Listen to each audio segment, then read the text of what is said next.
This center is impartial. It has nothing to do with any politics.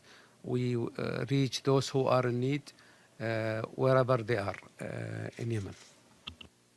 Sure. Thanks a lot. Matthew Lee, Inner City Press, on behalf of the Free UN Coalition for Access. Thanks a lot for this briefing. I wanted to ask you about specifically that impartiality. And I wanted to ask you, you were critical, you seem to be saying that the resolution was violated, presumably by the Houthis, but now aid is moving. Were you at all critical of some actions taken by the Saudi-led coalition that seemed to at least slow, if not stop aid, for example, in Hudaydah port?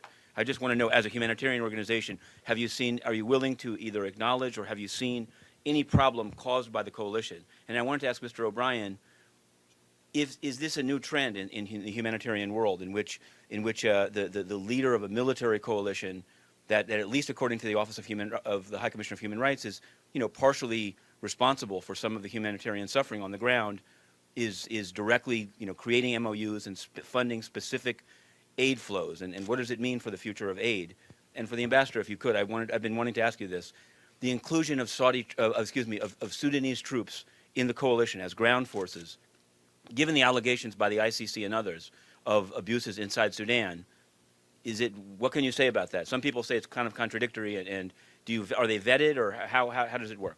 Thanks. First of all, as I mentioned, and I mean it, we are impartial, and we are not involved in any politics. And the ports of Yemen are not only Hudaydah. There are many ports of Yemen. There has been violations of other ports by the militias, and the center has been active to ensure that relief and humanitarian activity reaches any port which is available. As I mentioned, we have been able to reach all provinces in Yemen, including those under Houthis' control. And as long as there is need, we will support it in any area in Yemen. Thank you. To be absolutely clear, the only test that the humanitarians have, be they in the UN or indeed elsewhere, is to meet vulnerability and need wherever you can.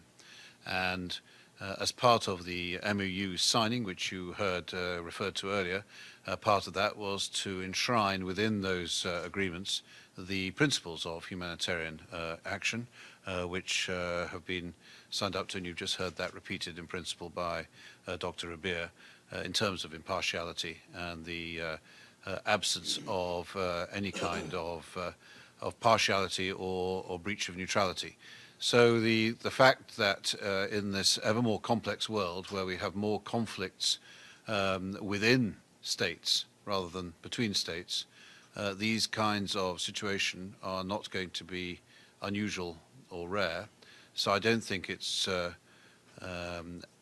appropriate to regard it as a new form. It is making sure that as the facts on the ground change, within the principles of international humanitarian law and principles, we make sure that to the extent that we can gain access and secure the resources to deliver to the most vulnerable and those with humanitarian need, we do so without violating those principles. Well, I'm here as a facilitator of this press conference, not as a prime speaker, so I'm not supposed to answer questions, but I will answer this question, and I hope that all the remaining questions will be directed to His Excellency and Mr. O'Brien. Sudanese troops in the coalition. The Sudan is part of the Arab coalition. All members of the coalition are committed to uphold international law and humanitarian law.